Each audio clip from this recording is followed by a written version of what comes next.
So, you're looking to find a niche, but first you have to understand what a niche is.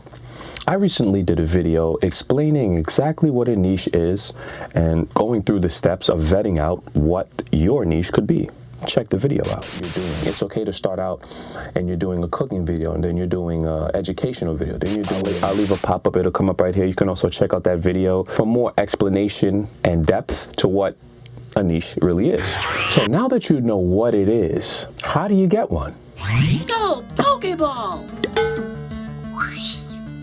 The challenge is not catching a niche. The challenge is holding on to the niche. And what I mean by that is obtaining wealth is easy. Maintaining wealth is hard. Getting in shape is easy. Staying fit is hard, etc., etc. I don't have to go any further. I am sure you understand my point by now. I'm going to actually break this finding a niche thing down step by step. Excuse my boo-boo right here. I see it in the camera. But I'm going to break down how to find your niche in a step-by-step process that I've developed in the last 5 minutes of actually doing this video. Even though it was very quick, even though I'm a sharp thinker, a quick thinker, I saw that it was very relevant to actually finding a niche. So I'm going to actually leave you a PDF of this format that I just created. The link will be in the description below, so you can go click that and just get a free download, and then you can use it at your leisure and at your disposal. So get a pen and paper. It's time to take some notes. So right now I'm going to get into doing a sample niche finding eval or evaluation. Now the evaluation is going to be based in 3 areas. First area is things that I'm really good at. Not things that I'm good at, but things that I'm really good at, meaning you're above average of 75 of everybody else. You're above average in what you're doing. The second area is things that I love, right? It's very simple. The things that you love, it could be anything. And the last thing is the things that I want to do or things that I want to learn.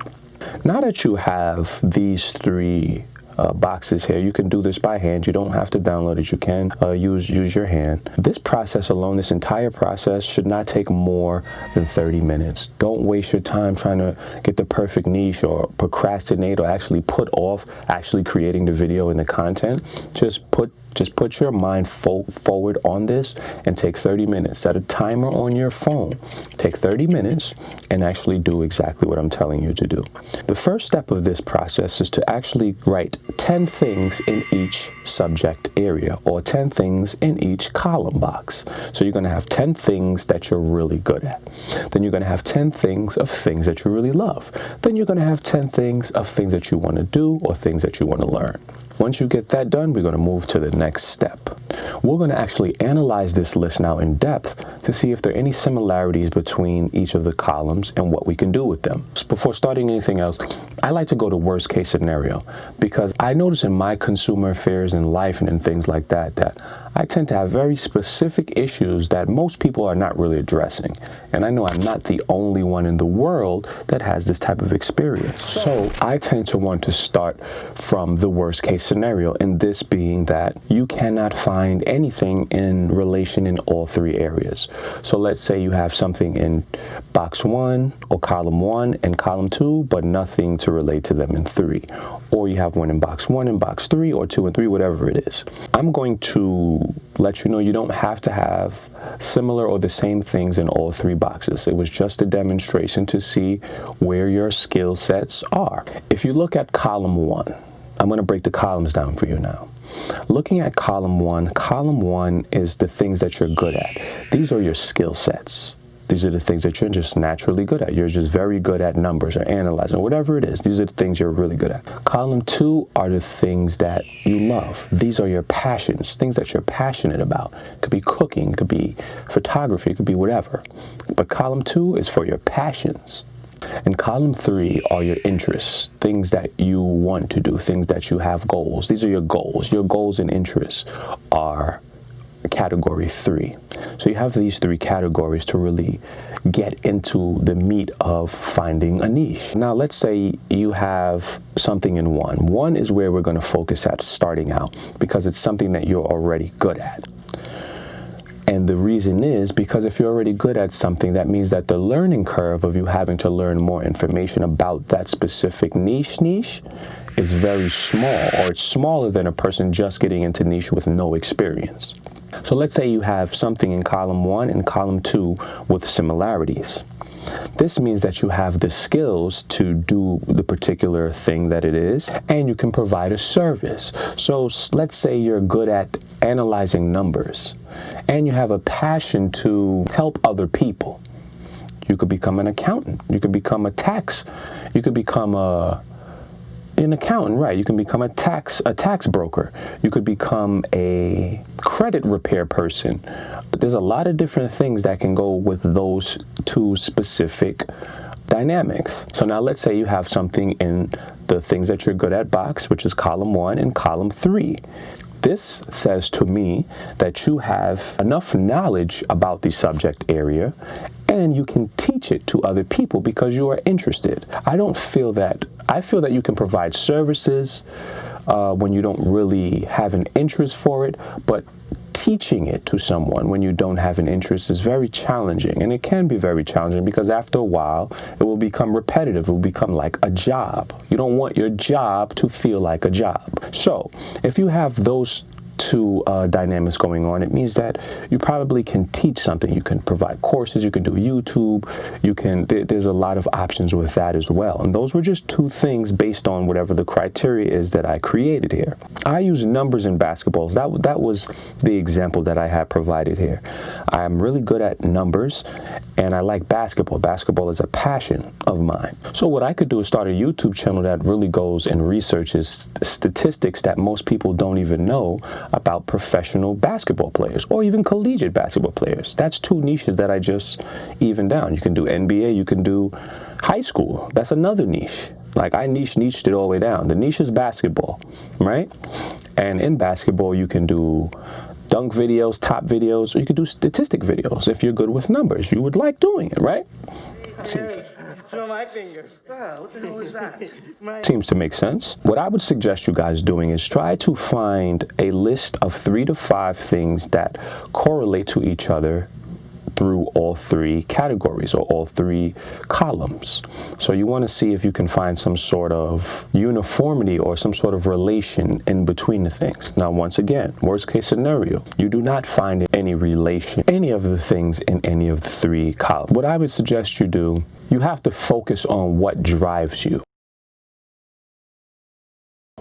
Is it money? Is it fame? Is it success? Is it fortune? Is it helping others? Is it notoriety?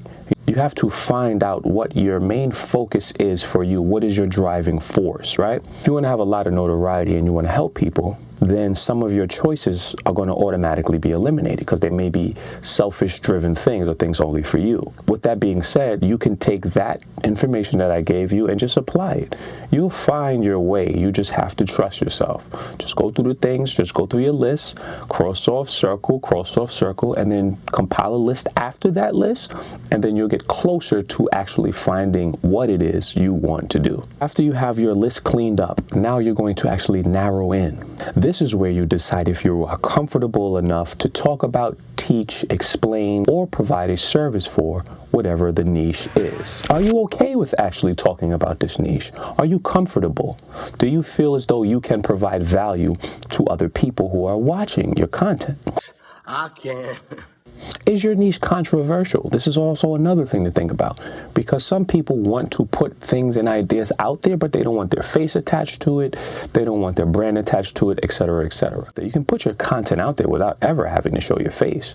All you have to do is pull it down like this and you're good to go. We can do a whole YouTube channel just like this, but then I can't see my notes. I can't really see if I look crazy in the camera. I can't see any of that stuff. So we're going to skip that for now.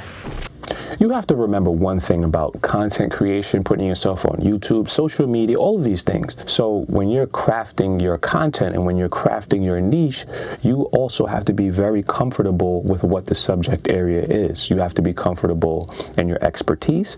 You have to be comfortable in the actual subject itself, not being too controversial, if you're okay with that. And you have to be comfortable being able to give value and provide value to somebody else. Because although while we're here on YouTube and we want to get 1,000 subscribers and 100,000 likes and all of those things, the purpose of YouTube is to provide value to someone else. That's the real purpose. Putting YouTube on for entertainment provides value for somebody else. Putting it on there for advice provides value. Teaching somebody how to use a camera provides value. Teaching somebody how to find a niche, it provides value. You have to remember what your end game is as well. This is another important thing. If this is something that you're going to do over the long haul, I like shooting content. I really enjoy doing that. I can do that for the rest of my life because one, I'm very creative. Two, I have a lot of skill sets that content creation is going to just soak up like a sponge. And three, it provides me the flexibility and the freedom to do what I want. So you have to be comfortable with what works for you and know what your parameters are whenever you are starting out. In all actuality, finding a niche is not as hard as people make it out to be. It's not as hard as it seems. It's just taking your time to put the grunt work in. Maybe 30 minutes, an hour. You can sacrifice that to have something successful in 3 months. An hour for 3 months, that's a no-brainer. So you have to, a lot of these things, and this is not just pertaining to YouTube, this is pertaining to life in general. So just keep that in mind. A little later. If you don't love it, why would you continue doing it? And that's why I said in the 3 brackets, I broke it down the way that I did. Things you're good at, your passions, and things you're interested in, or goals. Because the passion really drives the point home, or interests. Those 2 things are going to drive or motivate you to want to do more. Just being good at something is not going to drive you. Just wanting to make money may not always drive you. Because remember, money is the same thing as YouTube. It's a tool, an instrument to move further, to do more, to have better experiences as a human being. So if you want to reach other people and you're using YouTube as the tool to get to other people, that is what you do. Don't let money, don't let lack of following or lack of beliefs or your personal fears stop you from finding your niche and starting your YouTube channel or starting your business, whatever it is that you're doing. Don't let anything stop you from doing it. Know what you want to do. Go for it. Don't be afraid to make a mistake, because the mistakes is what we use to learn. We don't learn from our successes. We gloat in our successes. We only learn from our failures and our mistakes. Have a learning-based mindset. Be okay with rejection. Be okay with failure. And be okay with pain. The world's 3 best teachers. You got to be okay with that. I didn't want to make this video too long, but I feel like you got the basic principle of what I was saying. And I just hope that I was able to provide the value to you that you needed, and I was able to actually help you craft a way to find your niche. Once again, if you need a printout or a PDF so that you can use this niche sheet is not just for YouTube, it is for life. So you can use this anywhere. The download description for the PDF for finding your niche will be included in the link below. It's your boy CinaMatics signing out. Please subscribe, hit that ding on that bell button so that you can get your notifications anytime I upload new content. And we'll see you in the next one.